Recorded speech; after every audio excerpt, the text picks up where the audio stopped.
And I'm going to start today by saying that, we always think on Mother's Day of all the different things about mothers. And it comes to mind in our mind so many different things when we think of mother. For many of us, it's that we've lost our moms. My mom's been in heaven for a couple of years now. And so there's a sadness and a miss motherhood. And, it's just my best friend, one of my best friends, I have several, but one of my best friends, Cindy, she just lost her mother this past week. We attended the funeral yesterday. And I just think about how that heart is so broken. And yet we know that her mother is rejoined with the grandmother that's in heaven.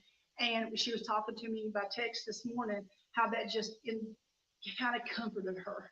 And I just know that sometimes when we think of the word mother or we think of motherhood, we all can see different things from it.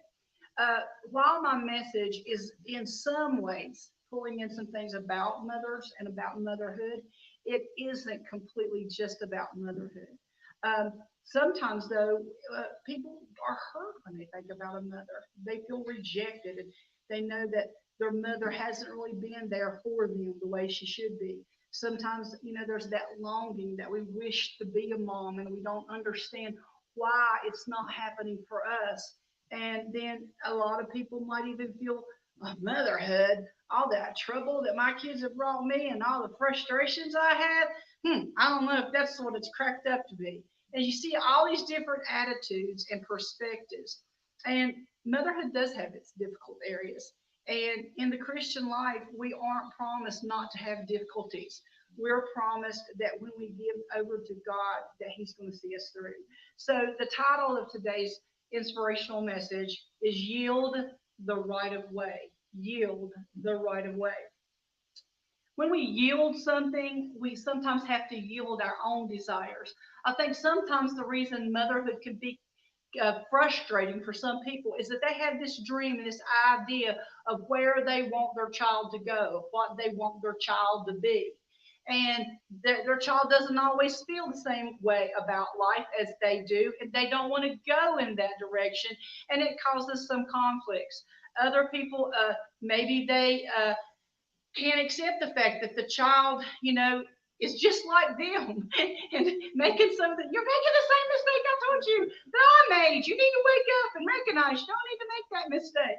So our hopes in our life as we serve God and serve as mothers or as parents, we often have to recognize that we alone can't do it. We alone cannot be there. We alone cannot be this great person that we want to be and trust only in our abilities and our ways of doing things. Uh, there is an example of a person who really yielded their life that I've been reading about, and her name was Amy Wilson Carmichael, and she was born in December of 1867 in Ireland. And she was very impacted by the holiness movement of her day, and she dedicated her life to service. And she really did feel that God did not want her to marry. And so you would think, well, this young woman in that era, that was the expectations for her to grow up, get married, and be a parent. But she really felt a call on her life. And she started working in her area and giving Bible studies to some of the women in the mills in her local area of Ireland. And later on, she was called on the mission field. And it took a while for this desire that God had placed into her heart to be fulfilled. But over time, she eventually did go to Japan and then later to India.